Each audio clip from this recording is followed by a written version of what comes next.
জনাব শামীম ওসমান, আপনাকে আমাদের অনুষ্ঠানে পেয়ে আমরা আপনাকে আমরা কি বলবো, আমরা খুবই উৎফুল্ল এবং আমরা অনেকগুলো বিষয় নিয়ে আপনার কাছে জানতে চাইবো। আপনাকে আমাদের অনুষ্ঠানে আবারও ধন্যবাদ খালেদ ভাই। কাছে মনে হচ্ছে যে নির্বাচন সংস্কার মানে কিছু যদি নির্বাচনটা না দেওয়া হয় তাহলে বিএনপি যখন ক্ষমতায় আসবে বা অন্য কেউ যখন ক্ষমতায় আসবে তারাও আসলে একই সরকারের সমান ফেসিস্ট হতে পারে, গত সরকারের সমান। তো সেইটা চিন্তা করে তাদেরকে সংস্কারের কথা বলা হচ্ছে। আমি এটার সঙ্গে একেবারেই একমত নই। আমি ঘোরতর আপত্তি জানাচ্ছি, তীব্র প্রতিবাদ জানাচ্ছি। বিএনপির সঙ্গে ফ্যাসিস্ট আওয়ামী লীগের তুলনা করার কোনো কারণই থাকতে পারে না। কারণ বিএনপি ইজ এ পার্টি, যে দলটা বহুদলীয় গণতন্ত্র নিয়ে দলীয় শাসন ব্যবস্থা বাকশালে ছিল।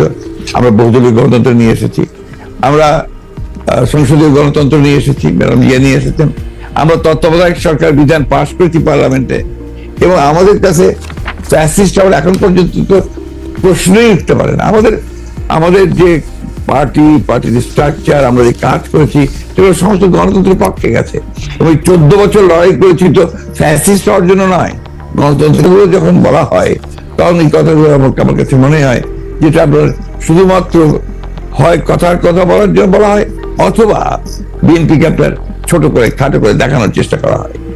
কিন্তু এইখানে তো পাশাপাশি আরো দুইটা সত্য আছে। একটা সত্য হচ্ছে যে বিএনপিও তো আসলে ক্ষমতায় ভারসাম্যের কথা বলছে, প্রধানমন্ত্রী, উপপ্রধানমন্ত্রী, রাষ্ট্রপতি, উপরাষ্ট্রপতি জাতীয় সংস্কারের কথা বলছে, এই বিষয়টি যেমন আছে। এবং বিএনপিও রাষ্ট্র ক্ষমতায় ছিল, তখনও বিএনপিতে আসলে ক্ষমতার ভারসাম্য আছে কিনা সেটা নিয়ে প্রশ্ন উঠেছে।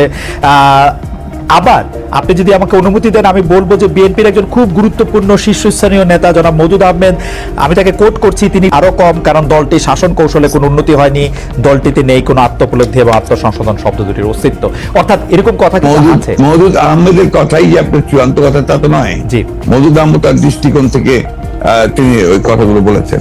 আমি তো মনে করি যে কথাগুলো সঠিক নয়। বিএনপি একটা পার্টি, যে পার্টিটা মাল্টি পার্টি সিস্টেম আগে আমি বললাম, আর রিপিট করতে চাই না।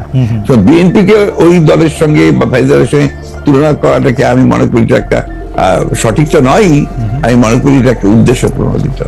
শামীম ভাই, গত কয়েকদিন ধরে যেটা হয়েছে যে আমাদের প্রধান সংবাদে পরিণত হয়েছে ধর্ষণ এবং এই সংক্রান্ত সহিংসতা। আপনি বক্তৃতায় বলেন সামলাতে পুলিশ বা অন্য বাহিনীর দরকার নাই আপনার, আপনি তো একা নন, নিশ্চয়ই বাংলাদেশের সবগুলি জায়গায় আপনার মতো এরকম, আমি যদি মাস্টার শব্দটি ব্যবহার নাও করি, এরকম রয়েছে। তারপরও এই ধর্ষণ এবং এই সংক্রান্ত সহিংসতা কেন হচ্ছে? আমি না থাকলে দেশে কিচ্ছু হবে না, কিচ্ছু হবে না। খালেদ ভাই, হয়তো আপনার কাছে একসময় মনে হবে আরে শামীম ভাইয়ের সাথে কথা বলছিলাম, লোকটা ভালো ছিল কিংবা আমার মনে হয় যে আমরা শেখ হাসিনাকে দরকার, এবং দরকার আমাদের আগামী প্রজন্মের জন্য, আপনার আমার সন্তানের জন্য। বঙ্গবন্ধুকে হারিয়ে আমরা অনেক পিছিয়ে গেছি, এখন ওনাকে দরকার। আমি বলতে চাচ্ছি যে একজন সাধারণ মানুষ হিসাবে, একজন কন্যার বাবা হিসাবে, একজন মায়ের সন্তান হিসাবে, একজন স্ত্রী